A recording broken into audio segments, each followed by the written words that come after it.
Nandito ako ngayon sa studio ko at ito ang ring light ko. Ito naman ang mga canvas na binili ko. So, bumili ako ng iba't ibang sizes. Magta-try ako mag-paint dito at mag-sell na din.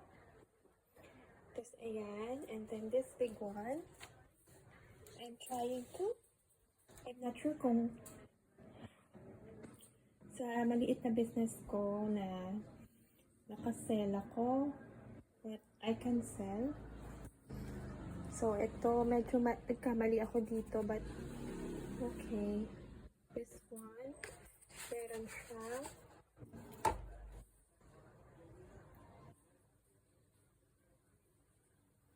Shine. This one naman, it's a good one. This is, the title of this painting is Equerest.